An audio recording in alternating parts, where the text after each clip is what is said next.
भारत माता की, भारत माता की।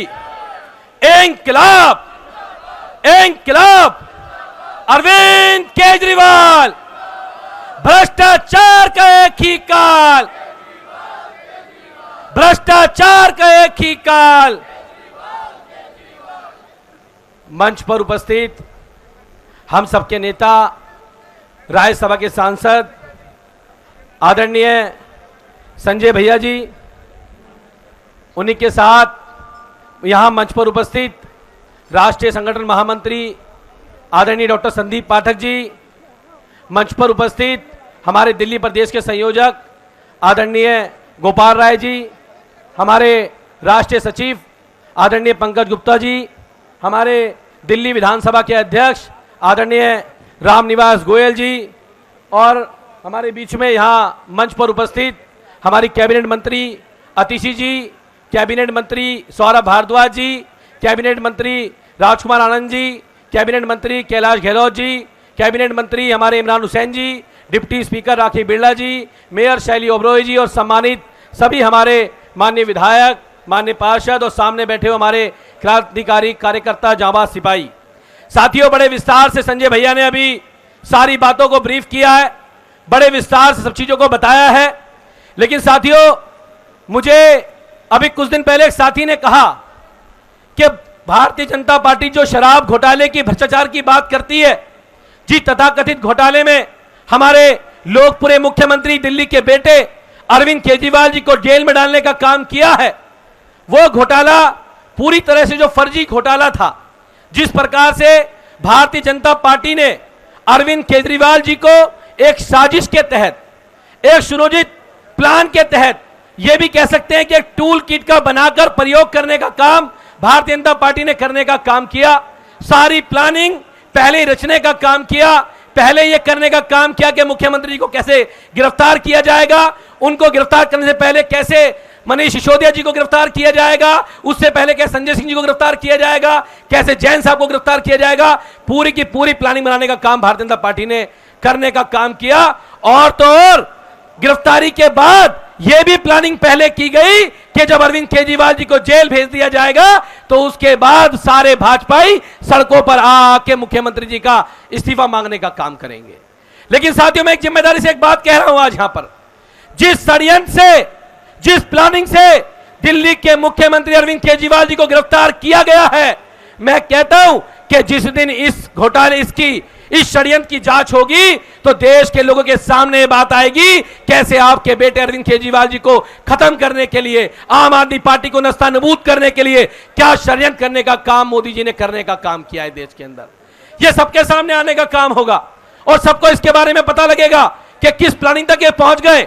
आज जो सामूहिक उपवास हो रहा है, 31 तारीख को जब रामलीला मैदान के अंदर लाखों की भीड़ जमा हुई, बाहर के रोड जमा हो गए, भारतीय जनता पार्टी को लगता था कि अगर अरविंद केजरीवाल जी को गिरफ्तार कर लेंगे तो आम आदमी पार्टी खत्म हो जाएगी, आम आदमी पार्टी नस्तानाबूद हो जाएगी, आम आदमी पार्टी के पास कुछ बचेगा नहीं। लेकिन यह आम आदमी पार्टी है, वो अरविंद केजरीवाल जी है। अरविंद केजरीवाल जी एक व्यक्ति नहीं है, अरविंद केजरीवाल जी एक विचार है। और आज इस देश में लाखों अरविंद केजरीवाल सड़कों के ऊपर उतरे हुए हैं, सड़कों के ऊपर खड़े हुए हैं। अरविंद केजरीवाल जी की विचारधारा है साथियों। अरविंद केजरीवाल जी ने इस देश के गरीब बच्चों के लिए एक नई दिशा देने का काम किया, एक गरीब के बच्चे को सपना पूरा करने का काम किया। आज मनीष सिसोदिया जी भी जेल के अंदर हैं, उनका क्या गुनाह है? उन्होंने एक गरीब के बच्चे को सपना पूरा करने का काम किया कि एक गरीब का, रिक्शे वाले का, ऑटो वाले का, सफाई कर्मचारी का बच्चा भी दिल्ली के सरकारी स्कूल में समान शिक्षा पाकर आईएएस और आईपीएस बन सकता है। यह सपना पूरा करने का काम किया। संजय भैया जेल से 6 महीने बाद आए। मैं कभी कभी सोचता हूं इनका गुनाह क्या था। ये तो सरकार में भी नहीं थे उस समय पे, ये तो राज्यसभा के सांसद थे। फिर मुझे पता लगा इनका गुनाह एक था कि अगर देश के सबसे बड़े तानाशाह के सामने लोकसभा के अंदर अगर आप खड़े होकर कहेंगे कि मोदी अडानी भाई भाई देश बेच के खाई मलाई, तो देश के तानाशाह की नजरों में तो खटकना पड़ेगा। देश की तानाशाह की नजरों में खटक गए। और मैं सबको एक बात कहना चाहता हूं, अब की बार ये 2024 का चुनाव है। ये 2024 का चुनाव आम आदमी पार्टी को जिताने का चुनाव नहीं है। ये 2024 का चुनाव कुलदीप कुमार को जिताने का चुनाव नहीं है। ये 2024 का चुनाव बाबा साहब अंबेडकर के संविधान को बचाने का चुनाव है। हम सबको यह ठान लेना है। ये भारतीय जनता पार्टी के लोग कहते हैं, भाजपा वाले कहते हैं, अभी इनके एक सांसद से पूछा गया कि भाई ये बताओ तुम 400 सीट क्यों लेके आना चाहते हो? उसने क्या जवाब दिया पता है? उसने कहा कि 400 सीट हम इसलिए लाना चाहते हैं क्योंकि हमें इस देश का संविधान बदलना है। सोचिए, वो इस देश का संविधान बदलना चाहते हैं। और अभी तो मैंने एक प्रत्याशी को भी सुना, उन्होंने भी कहा हमें 400 सीट चाहिए, इस देश का संविधान बदलना है। क्या नफरत है इन्हें संविधान से? इन्हें संविधान से यह नफरत है कि यह भारत का संविधान जो बाबा साहब अम्बेडकर ने बनाया, वो संविधान इस देश की आबादी महिलाओं को बराबरी के अधिकार देने की बात करता है। इस देश की पिछड़ी धारा में छूट चुके दलित पिछड़े लोगों को समानता का अधिकार देने की बात करता है। वो भारत का संविधान हम लोगों को समान शिक्षा की बात करता है, समान स्वास्थ्य की बात करता है। और भारतीय जनता पार्टी के लोग इस देश की आबादी महिलाओं का अधिकार देना नहीं चाहते हैं। वो इस देश के दबे कुचले लोगों से उनके अधिकार छीनना चाहते हैं। वो उनसे शिक्षा का अधिकार छीनना चाहते हैं। इसलिए वो इस देश के संविधान को बदलना चाहते हैं। ये लड़ाई दो पाले में है। एक तरफ वो लोग हैं जो बाबा साहब अम्बेडकर के संविधान को बदलना चाहते हैं, जो इस देश के लोकतंत्र को कुचलना चाहते हैं, जो आपके वोट के अधिकार को छीनना चाहते हैं। और एक तरफ वो लोग हैं जो बाबा साहब अम्बेडकर के संविधान को बचाना चाहते हैं। और हम कह के जाते हैं यहां पर, अगर बाबा साहब अम्बेडकर के संविधान पे आंच आएगी तो अपनी गर्दन भी कटानी पड़ेगी, तो संविधान पे आंच नहीं आने देंगे। ये बात कह के जाते हैं। आज बाबा साहब अम्बेडकर संविधान की बदौलत यहां खड़े हुए हैं, वरना हम क्यों खड़े होते? अरविंद केजरीवाल जी क्या काम कर रहे थे? वो बाबा साहब अम्बेडकर के सपने को पूरा करने का काम कर रहे थे। बाबा साहब अम्बेडकर कहते थे कि इस देश के हर दबे कुचले समाज के बच्चे को शिक्षा में बराबरी का अधिकार मिलना चाहिए। उन्होंने बराबरी का अधिकार दिया। मैं न्यू कोंडली के स्कूल में गया। न्यू कोंडली के स्कूल में एनुअल फंक्शन था। वहां पे टीचर ने बताया मुझे कि सर हमारे 12 बच्चों ने नीट का एग्जाम क्वालिफाई किया है और इनमें से किसी के पापा ऑटो चलाते हैं, किसी का रिक्शा चलाते हैं। आप सोचिए, सरकारी स्कूल में पढ़ने वाले ऑटो रिक्शा वालों के बच्चे आज डॉक्टर इंजीनियर बन रहे हैं। इस सपना किसने पूरा करने का काम किया? आज अरविंद केजरीवाल जी बाबा साहब अम्बेडकर के सपने को पूरा करने का काम कर रहे हैं। और मैं सबसे कहना चाहता हूं, जब बाबा साहब अम्बेडकर ने इस देश के अंदर शिक्षा की मुहिम जगाई थी, जब माता सावित्रीबाई फुले ने इस देश की महिलाओं को शिक्षा दिलाने की बात की थी, तो उनके ऊपर कीचड़ फेंकी गई थी, उनके घरों में आग लगाई गई थी। आज वही काम अरविंद केजरीवाल के साथ किया जा रहा है। लेकिन ना बाबा साहब अम्बेडकर रुके थे, ना सावित्रीबाई फुले रुकी थी, और ना अरविंद केजरीवाल रुकेंगे। कह के जाता हूं यहां पे, आज कोई नहीं रुकेगा। हम इस देश में सबको समान अवसर देने की बात करेंगे। तो साथियों, यह समय इस देश के संविधान को बचाने का है। और मुझे बाबा साहब अम्बेडकर की एक बात याद आती है। बाबा साहब अम्बेडकर जब पार्लियामेंट से बाहर निकल रहे थे, जब उन्होंने महिलाओं को, पिछड़ों को, गरीबों को वोट का अधिकार दिया, तो बाबा साहब अम्बेडकर बाहर निकले। उनसे पूछा कि बाबा साहब अम्बेडकर आप इतने खुश क्यों? तो उन्होंने कहा कि आज मैंने रानी के पेट का ऑपरेशन कर दिया है और आज के बाद रानी के पेट से राजा पैदा नहीं होगा, जनता के वोट से राजा पैदा होगा। जनता के वोट से राजा पैदा होगा। यह अधिकार मोदी जी को चुभता है। वो इलेक्टेड लोगों के ऊपर सिलेक्टेड लोगों को बैठाना चाहते हैं। वो चाहते हैं कि इलेक्टेड सरकार को उखाड़ के एक लेफ्टिनेंट गवर्नर के माध्यम से, एक वायसराय के माध्यम से सरकार को चलाना चाहते हैं। वो सरकार चलाना चाहते हैं।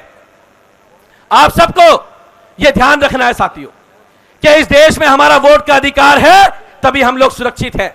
तभी हम किसी नेता को पकड़ के कह पाते हैं कि हमने तुझे वोट दिया था 5 साल पहले, हमारे काम कर, नहीं करेगा तो बदल दिया जाएगा। आपके पास मौका आ चुका है। हम तो कहते थे कि 2029 में अरविंद केजरीवाल जी देश के बड़े नेता होंगे। 2029 में हम लोग मिशन लेके चल रहे थे, लेकिन मोदी जी की हरकत ने तो 2024 के अंदर ही अरविंद केजरीवाल जी को एक राष्ट्रीय नहीं, अंतर्राष्ट्रीय नेता बनाने का काम करने का काम किया है। और मैं कहता हूं कि अभी संजय भैया ने बताया था कि जो नेता जेल के अंदर गए हैं वो कहीं ना कहीं बड़े लोग बन के निकले हैं। मैं आज ये मन से कह के जा रहा हूं कि इस देश के प्रधानमंत्री एक दिन अरविंद केजरीवाल बनेंगे। ये बात कह के जा रहा हूं, 100% बनेंगे इस देश के। और उसके बाद भारतीय जनता पार्टी से हिसाब होगा। तोता और मैंने का हिसाब भी होगा, ईडी और सीबीआई का हिसाब भी होगा। और ईडी और सीबीआई वालों से कहना चाहता हूं, भाई आप संवैधानिक संस्थाएं हैं, इतने तानाशाही के उसमें मत दबो, इतनी चापलूसी मत करो। तुमने भी इस संविधान की कसमें खाई हैं। कम से कम उनको सोचो, अपने बच्चों को कल क्या मुंह दिखाओगे? तुम्हारे बच्चे पूछेंगे कि जब देश बर्बाद हो रहा था, देश लुट रहा था, देश अडानी जैसे लोगों के हाथ में बिक रहा था, उस समय पर ईडी और सीबीआई विपक्ष के नेताओं के यहां रेड मारने का काम कर रही थी, उनको जेल में डालने का काम कर रही थी। एक बात और कहता हूं, भाजपा वालों को लगता होगा कि अरविंद केजरीवाल जेल चले गए। भाजपा वालों, अरविंद केजरीवाल जी जितने खतरनाक भाजपा के लिए जेल के बाहर थे, उससे ज्यादा खतरनाक जेल के अंदर है, बता देता हूं आपको, उससे ज्यादा खतरनाक जेल के अंदर है। अब भाजपा वाले कह रहे हैं, संजय भैया, भाजपा वाले आज का कह रहे हैं कि भाई तुम्हारे तो नेता जेल चले गए, अब तुम्हारा प्रचार कौन करेगा? हमारा प्रचार तो मोदी जी करेंगे, भाजपा वाले कह रहे हैं। मैं उनको कहना चाहता हूं एक बार कि भाई जब तानाशाही बढ़ जाती है तो जनता खड़ी हो जाती है, और अब की बार यह चुनाव देश की जनता लड़ेगी, दिल्ली की जनता लड़ने का काम करेगी। हमारे लिए घर घर जाके प्रचार, हमारी जनता जा जाके घर घर वोट मांगने का काम करेगी। और अभी संजय भैया जेल से बाहर आए, ये क्या दर्शाता है?